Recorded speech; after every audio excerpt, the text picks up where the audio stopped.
اگر کوئی مال میں بے برکتی کی وجہ سے، رزق میں بے برکتی کی وجہ سے پریشان ہے تو اس کو چاہیے اللہ کے نبی صلی اللہ علیہ وسلم کا بتایا ہوا عمل کرے۔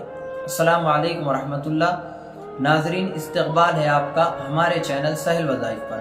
سلامتی ہو آپ پر جہاں بھی آپ ہو، امید ہے خیر و عافیت سے ہوں گے۔ اللہ آپ کو ہمیشہ خوش و خرم رکھے۔ اگر کوئی شخص مال میں بے برکتی کی وجہ سے پریشان ہے اور وہ چاہتا ہے کہ اس کے مال میں برکتیں ہوں اور اس کے کم مال سے اس کی تمام ضروریاتیں پوری ہو، تو اس کو چاہیے اللہ کے نبی صلی اللہ علیہ وسلم کا بتایا ہوا عمل کرے۔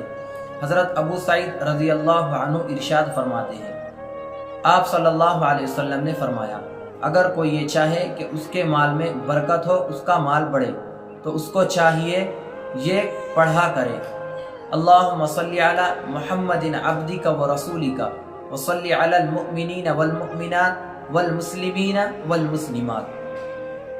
اگر کوئی یقین کامل کے ساتھ اس درود شریف کو پڑھتا ہے تو اللہ کی ذات سے امید ہے کہ اللہ اس کے مال میں خوب برکتیں عطا فرمائے گا۔